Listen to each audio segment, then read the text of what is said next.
गिरीश जी, सी Venugopal Congress party के जो राष्ट्रीय नेता हैं वो महाराष्ट्र पहुंचे हैं। उन्होंने कहा है कि महाविकास अघाड़ी की सरकार बनने जा रही है और भारी बहुमत से सरकार बनने जा रही है। सबसे पहले इस पर क्या रिएक्शन देंगे? देखिए, संभवतः कांग्रेस के सारे नेता ये झूठ के प्रचार में और झूठ फैलाने में उनका ज़्यादा विश्वास है। वो मुगालते में ना रहें। राज्य में महायुति की सरकार फिर से स्थापित होगी। महायुति के सरकार ने 2.5 साल मिले हुए इस दौरान जितना काम किया है उस काम को देखते हुए भारतीय जनता पार्टी के अंतर्गत की महायुति फिर से सरकार में आएगी। हम 170 से 180 सीटें मित्र दलों के साथ जीत रहे हैं और यहाँ पर आप देखेंगे कि 23 तारीख को जब पहला रिजल्ट खुलेगा तो धड़ाधड़ ये निश्चित रूप से हमारे महायुति के उम्मीदवारों के विजय का संदेश लेकर आएगा। सर, उद्धव ठाकरे ने अभी एक बड़ा हमला किया बीजेपी पर और कहा है कि जो हमारा हिंदुत्व है शिवसेना यूबीटी का, वो लोगों के घरों में चूल्हे जलाता है, लेकिन बीजेपी का जो हिंदुत्व है वो लोगों का घर जलाकर राख करता है। बहुत बड़ा स्टेटमेंट दिया उद्धव ठाकरे ने। किस हिंदुत्व की बात कर रहे हैं उद्धव जी? मैं माननीय उद्धव जी से सवाल करता हूँ, क्या अपने पिता के नक्शे कदम पर वो चल रहे हैं? जिस विषय को लेकर, जिस विचारों को लेकर शिवसेना का निर्माण हुआ, क्या वो विचार उन्होंने छोड़ दिए हैं? क्या कांग्रेस के गोदी में जाकर एक बच्चे जैसे बैठे हैं? क्या वो कुछ विशेष वर्ग के चरण पकड़कर अपने राजनीतिक जीवन को सफल बनाना चाहते हैं? क्या इस राज्य के अंदर और देश में जो एक हवा चली है एक विरोधी सारे विचारों की, क्या उसके साथ जाना चाहते हैं उद्धव जी? किस हिंदुत्व की बात कर रहे हैं? क्या हमारे इसमें भूखमरी में कोई मरे? क्या हमारे इसमें चूल्हे नहीं जल रहे हैं लोगों के?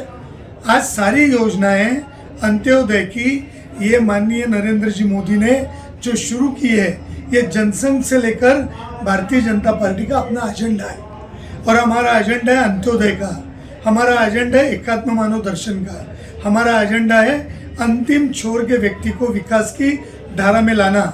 जितनी योजनाएं, केवल योजनाएं बनाई नहीं तो हमने योजनाओं को जनता तक पहुंचाया।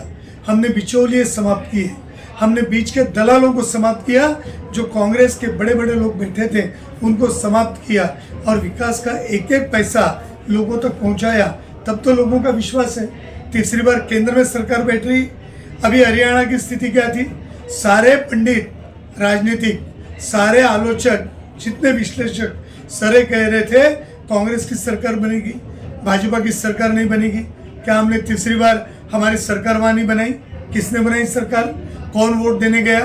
फिर रोना रोएंगे ईवीएम मशीन का, हिंदुत्व का रोना रोएंगे। अरे जात जात में तो ये लड़ा रहे। ये कांग्रेस थी जो जात पर न पात पर मुहर लगेगी, अपने हाथ पर ऐसा नारा देने वाले ये लोग हैं। और आज जाति जाति को बांटने का काम ये कर रहे हैं। राहुल गांधी जाति की जनगणना पूछ रहे हैं। तो ये सारा उद्धव ठाकरे जानते हुए धृतराष्ट्र की भांति केवल अपने बच्चे की अगली राजनीतिक जो कुर्सी है वो कैसे कायम रहेगी, और बड़े बड़े शिवसेना के नेता जो उम्र में उससे दुगने हैं, दुगनों से ज़्यादा हैं, वे उसके पैर बढ़ रहे हैं। ये देखते हुए मुझे शर्म आती है। आप देखिए, ये वो शिवसेना है जहाँ बाला साहब जी ठाकरे खड़े थे तो हमारे पंतप्रधान नरेंद्र जी मोदी उनको झुककर प्रणाम कर रहे हैं। ये संस्कार का है।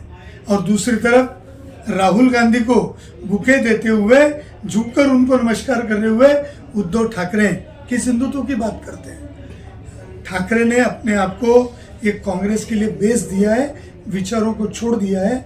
वो हिंदुत्व की कृपया बात न करें, यही मेरा उनसे कहना है। एक सवाल ये भी, इस समय नागपुर में हम मौजूद हैं, आरएसएस मुख्यालय यहाँ पर है और राहुल गांधी जहाँ भी जा रहे हैं वो बीजेपी के साथ साथ आरएसएस पर भी हमला कर रहे हैं और सीधे तौर पर कह रहे हैं कि बीजेपी और आरएसएस मिल करके देश से संविधान को खत्म करना चाहते हैं, इसलिए आप लोग भ्रम में ना जाएं, इनको वोट ना दें। ये वो अपील कर रहे हैं। ये मुद्दा काफी पुराना हो चुका है। लोकसभा में इसी झूठ को उन्होंने कहा, और झूठ कैसा है कि जितना जोर से बोलो उतना लोगों को उस पर भरोसा आता है, और एक झूठ बार बार नहीं चलता। इस संविधान में, परम पूज्य डॉक्टर बाबा साहेब अम्बेडकर के दिए संविधान में प्रीएम्बल तक जो नहीं बदलने चाहिए, भारत सरकार वर्सेस भारती की केस में सुप्रीम कोर्ट के 9 जजेस ने बैठकर निर्णय दिया कि सरकार किसी की भी आए, preambles of the constitution can not be change, पर इन्होंने बदल दिया। 82 टाइम्स इन्होंने इसको बदला है। इन्होंने धारा 370 लगाई, 38A लगाई। क्यों लगाई? ये संविधान में बाबा साहब ने लिखा था ये नारा ना जोड़ें, ये नेहरू ने धारा जोड़ने को लगाई। इस देश में नेहरू के कारण, इस कांग्रेस के कारण 2 संविधान, 2 पंतप्रधान, 2 निशान चले। ये देश का दुर्भाग्य नहीं था, ये संविधान को छेड़छाड़ नहीं थी, ये कांग्रेस ने किया। और कांग्रेस ने अपने हित के लिए इंदिरा जी ने आपातकाल लगाया। ये क्या लोग भूल सकते हैं? सारा विरोधी पक्ष जेल में बंद कर दिया, समाजवादी नेता से लेके जयप्रकाश नारायण से लेके तो हमारे सारे लोगों को जेल में भर दिया। क्या ये संविधान के साथ खिलवाड़ नहीं थी? राहुल गांधी किस संविधान की बात करते हैं? राहुल गांधी ने कभी संविधान पढ़ा है क्या? राहुल गांधी इस देश को मानते हैं क्या? यहाँ की माटी के, यहाँ के मानुष की बात करते हैं क्या? यहाँ के लोगों के जो हितों की बात करना है वो करते हैं क्या? भारतीय जनता पार्टी की सरकार को एक मौका मिला इस सरकार में आने का, और वो था अटल बिहारी वाजपेयी के प्रधानमंत्री काल में। हाँ, हमने संविधान में एक दुरुस्ती की थी, और वो क्या हमने बदल किया? हमने बदल नहीं किया, हमने बदल को दुरुस्ती की कि जो आरक्षण की मदद दलितों के, अनुसूचित जाति के नौकरियों के आरक्षण की मोहलत जो बढ़ानी थी, उसकी मियाद खत्म हो गई थी, वो प्रस्ताव को लाना था। वो प्रस्ताव हमने लाया। ये संविधान में हमने एक दुरुस्ती की, ये दुरुस्ती हमने की। हमने 370 हटाया, ये दुरुस्ती की। ये अखंड भारत की कल्पना को लेकर, और भारत, कश्मीर भारत का अविभाज्य भाग है, ये हमारी भूमि है, ये बताने के लिए दुरुस्ती की। ये किसी व्यक्ति के लिए नहीं की, किसी भारतीय जनता पार्टी के नेता के हित के लिए नहीं की। कांग्रेस के नेताओं ने अपने हित के लिए संविधान में बार बार दुरुस्ती की, और हमारे दलित भाइयों को, हमारे आम्बेडकरी विचारधारा के लोगों को, अनुसूचित जातों को भ्रम में डाला है। हमने कई इस प्रकार की संविधान के साथ छेड़छाड़ नहीं की। इस बात को लोग समझ लें। राहुल गांधी ने एक किताब दिखाई, संविधान लिखा था, अंदर के सारे पन्ने कोरे थे। ऐसी किताब दिखाते हैं, ये संविधान बदल रहे हैं। कौन सा संविधान ले रहे हैं? हम उस संविधान को मानते हैं जो लोकसभा में रखा है, उस संविधान को मानते हैं जिस पर सरकार चलती है और देश में काम करती है। वो संविधान राहुल गांधी का संविधान नहीं, वो डॉक्टर बाबा साहब अम्बेडकर का संविधान है। और उस संविधान को माथे लगाकर मोदी जी ने शपथ ली है, उस दहलीज पर माथा टिकाया है, वो मोदी जी हैं। तो हमने कभी न संविधान में छेड़छाड़ की और न करेंगे। यदि करेंगे तो उस देश के सर्वसामान्य प्रत्येक व्यक्ति, सबकी जाति के लिए हम संविधान में बदल करेंगे। हमने नागरिक कायदा भी किया, तो वो हमने दुरुस्ती की। तो हमने संविधान के अंदर इस देश में उन लोगों को अधिकार दिलाने के लिए वो बिल मंजूर किया, जो बिल इस देश में, हमारे पाकिस्तान में, बांग्लादेश में, रंगून में और अन्य हमारे आसपास के पड़ोसी राष्ट्रों में रहने वाले जो हमारे देश के मूल लोग हैं, जो हिंदू हैं, जो दलित हैं, जो जैन हैं, जो क्रिश्चियन हैं, जो पारसी हैं, जो बोरा समाज है, इन सारे लोगों ने यदि भारत में आने का विचार किया और यहाँ वो रहते होंगे, उनको नागरिकत्व देने के लिए हमने निश्चित रूप से संविधान में सुधार किया। और ये बाबा साहब ने भी इसको मान्य किया था कि ये करना चाहिए, पर नेहरू ने नहीं होने दिया, वो हमने किया।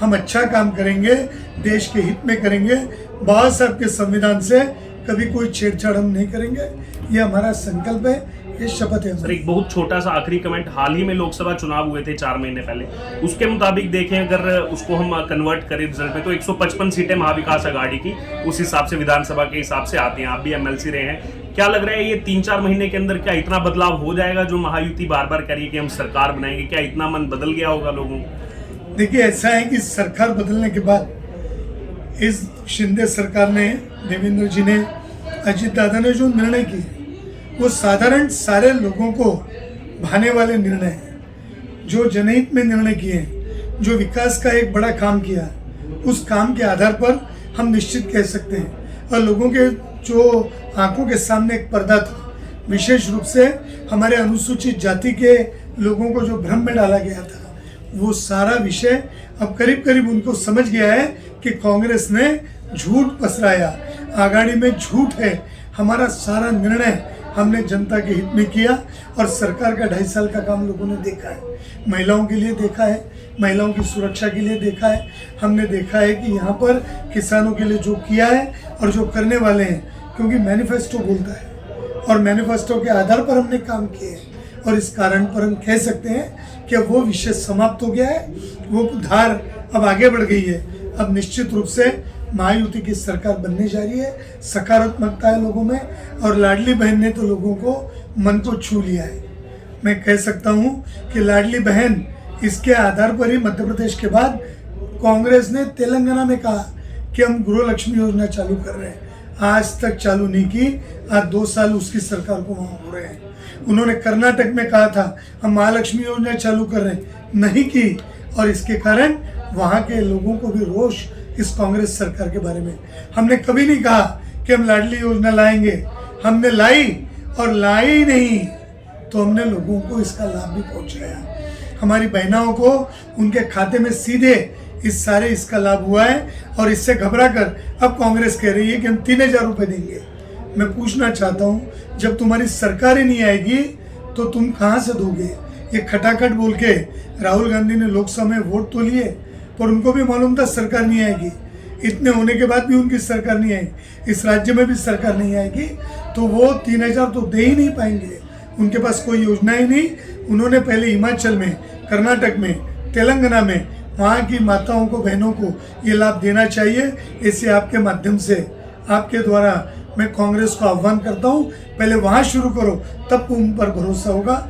अभी तो हम पर भरोसा है और हम अच्छा काम करेंगे। हमारी सरकार 100% यहाँ 170 से ज़्यादा सीटों में साथ चुन के आएगी। नागपुर की जनता को क्या मैसेज देना चाहेंगे?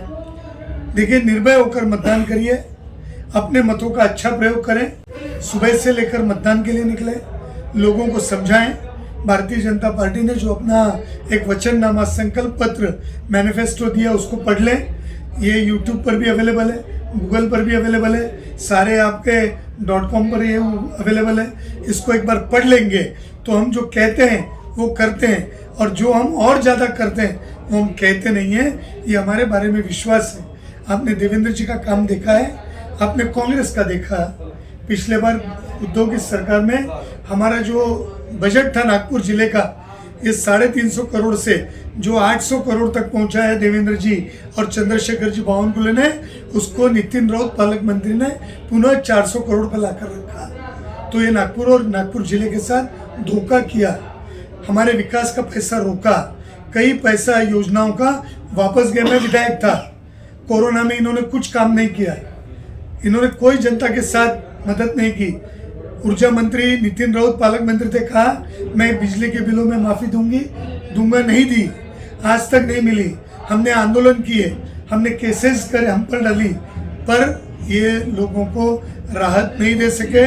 तो जो बोलते हैं करेंगे वो करते नहीं हैं। हम जो बोलते हैं कि ये होगा कि नहीं मालूम नहीं, वो भी करने का हम प्रामाणिक प्रयास करते हैं। हम पर भरोसा करें, मतदान करें और सारा नागपुर से नितिन जी के, देवेंद्र जी के हाथ नागपुर और नागपुर जिले से और विदर्भ से हम मजबूत करें।